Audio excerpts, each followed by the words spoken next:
पंचायत काठगढ़ के पूर्व पंचायत प्रधान पर राजनीतिक दबाव के चलते विभाग के द्वारा सीमेंट के कथित दुरुपयोग का आरोप लगाकर डाली गई रिकवरी का मामला गरमा गया है।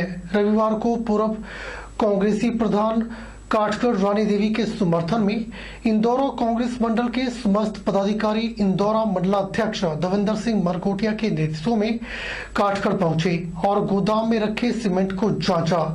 इस दौरान इंदौरा कांग्रेस ने विभाग की कार्यशैली पर भी सवाल उठाया।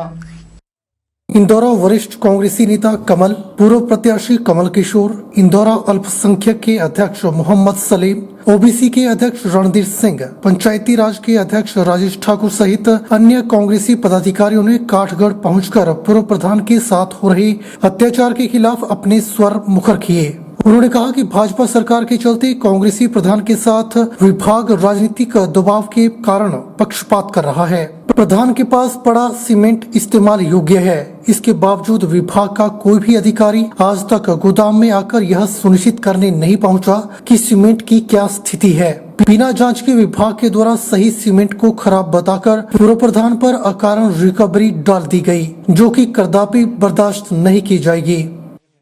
सीमेंट हम स्पेशली यहाँ इसको चेक करने के लिए आए हैं। हमने न्यूज पढ़ी है पेपर में और चेक करने के लिए आए हैं और ये सीमेंट आज की डेट में बिल्कुल सही हमने देखा है। पाउडर निकल रहा है, उसका कोई सेट नहीं है, कुछ नहीं है।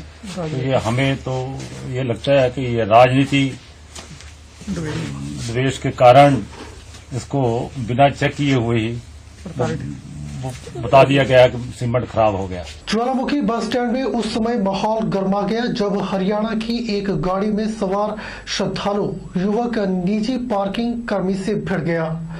देखते ही देखते बस स्टैंड में हुजूम लग गया और बीच बचाव के लिए ट्रैफिक कर्मियों ने हस्तक्षेप कर मामला शांत करवाया। मंदिर में दर्शन कर दोपहर के बाद हरियाणा का श्रद्धालु युवक निजी पार्किंग में पहुंचे और अपनी गाड़ी स्टार्ट कर वहां से 9-2-11 होने लगे। तभी निजी पार्किंग में तैनात कर्मी ने श्रद्धालुओं से पार्किंग फीस मांगी तो वे आनाकानी करने लगे। इसी तरह उन्होंने गाड़ी पार्किंग से बाहर गेट पर निकाल ली और पार्किंग कर्मी पर चढ़ाने की कोशिश की। तभी वहां पर भीड़ इकट्ठी हो गई और टैक्सी और ऑटो चालक भी वहां इकट्ठे हो गए। मामला ज्यादा गर्म होता देख बचाव में पुलिस ट्रैफिक कर्मी वहां पर पहुंचकर मामला शांत करवाया। सारा मामला शांत होने के बाद हरियाणा के युवक श्रद्धालुओं ने माफीनामा लिखकर जान छुड़वाई। वहीं व्यापार मंडल अध्यक्ष अनीश सूद ने बताया कि हरियाणा के श्रद्धालु पार्किंग फीस को लेकर कर्मचारी से उलझे थे और गाड़ी चढ़ाने की कोशिश की, लेकिन आपसी समझौते से मामला शांत हो गया है।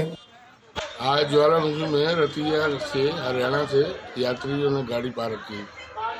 जब गाड़ी की पार्किंग के लिए उन्हें बोला गया तो वो आनाकानी करने लगे और उसके बाद उन्होंने गाड़ी जो पार्किंग में वहाँ पे कर्मचारी था उसके ऊपर चढ़ाने लगे।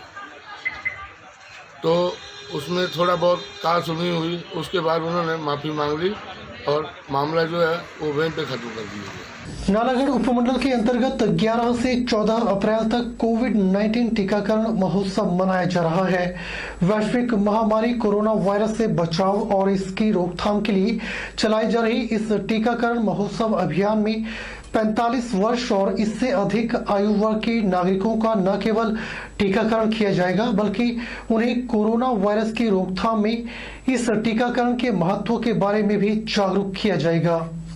एसडीएम नालागढ़ महेंद्र पाल गुर्जर ने मीडिया को संबोधित करते हुए कहा कि कोविड-19 की रोकथाम और इसके संबंध में आम जनमानस को जागरूक करने के लिए मीडिया ने अतीत में कोरोना योद्धा के रूप में अपना फर्ज अदा किया है। उन्होंने मीडिया से अपेक्षा की कि वे महामारी की इस दूसरी लहर के दौरान भी सरकार और प्रशासन को सहयोग देते हुए आम जनमानस के प्रति अपना योगदान दें। उन्होंने कहा कि किसी भी मुहिम को सफल बनाने में जन सहभागिता का महत्वपूर्ण योगदान है।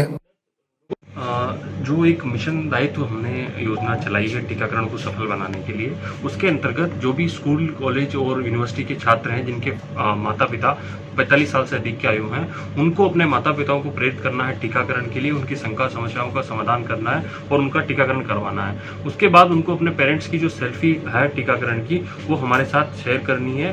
वो 11 से 14 के बीच जो लोग टीकाकरण कराएंगे उसमें उनके जो एंट्रीज आएगी उनका लकी ड्रॉ हम लोग 15 अप्रैल या 16 अप्रैल को निकालेंगे। उसमें हम लोग एक किसी चुनिंदा व्यक्ति को 11,000 रुपये का नकद इनाम जन सहयोग से प्रोवाइड करेंगे और बाकी सभी को जितने भी प्रविष्टियां आएगी उसके अंदर एंट्रीज आएगी उनको कोरोना फाइटर्स और कोरोना वॉरियर्स का जो प्रशस्ति पत्र है वो एडमिनिस्ट्रेशन की तरफ से सभी को दिया जाए। सोलन जिला के औद्योगिक कस्बे नालागढ़ के तहत जोगो में 2 प्रवासी बच्चों की संदिग्ध हालत में मौत हो गई।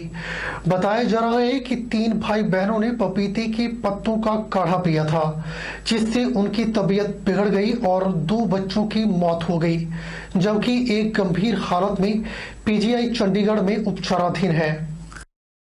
पुलिस ने इस संबंध में जांच शुरू कर दी है। जानकारी के मुताबिक उत्तर प्रदेश के बदायूं के खजूरिया गांव की रामदेवी पिछले 7 सालों से जोगों में रहकर मजदूरी कर परिवार पाल रही है। महिला की 2 बेटियां और एक बेटा था, जिसमें एक बेटी और एक बेटे की मौत हो गई, जबकि दूसरी बेटी पीजीआई में उपचाराधीन है। पुलिस से मिली जानकारी के मुताबिक बच्चियों को कुछ समय से बुखार था और उन्होंने सोशल मीडिया पर इसके इलाज के लिए पपीते का काढ़ा बनाकर पीने का नुस्खा सीखा था। इसके बाद बच्चे भी पपीते के पत्ते लाए और कूटकर काढ़ा बनाकर पी लिया। इसके बाद उनकी तबीयत बिगड़ गई। तीनों को नालागढ़ अस्पताल लाया जा रहा था कि 10 वर्षीय शिवानी की रास्ते में मौत हो गई। उसके बाद उसके भाई 18 वर्षीय सचिन और 14 वर्षीय बहन खुशबू को बेहोशी की हालत में पीजीआई रेफर कर दिया गया। पीजीआई में सचिन की भी मौत हो गई, जबकि खुशबू की हालत नाजुक बनी हुई है। डीएसपी बद्दी नवदीप सिंह ने बताया कि मामले की छानबीन की जा रही है। मौत के असल कारणों का पता पोस्टमार्टम रिपोर्ट आने के बाद ही चल पाएगा। पुलिस स्टेशन नालागढ़ में जोगो चैन चौकी के तहत कल एक मामला आया है जिसमें 3 बच्चों ने अपने ही घर पे पपीते के पत्तों का सेवन किया, जिससे मिस्टीरियस सर्कमस्टांसेस में उनकी हालत काफ़ी बिगड़ गई। इससे एक बच्चा सचिन और एक शिवानी, दोनों की हालत काफ़ी ख़राब हुई। उसके बाद उनकी डेथ हो गई। एक बच्ची खुशबू जो है अभी अंडर ट्रीटमेंट है पीजीआई चंडीगढ़ में। इसकी पुलिस जाँच कर रही है। बुलेटिन में फिलहाल वक्त हो चला है एक छोटे से ब्रेक का। ब्रेक के बाद तुरंत हाजिर होते हैं।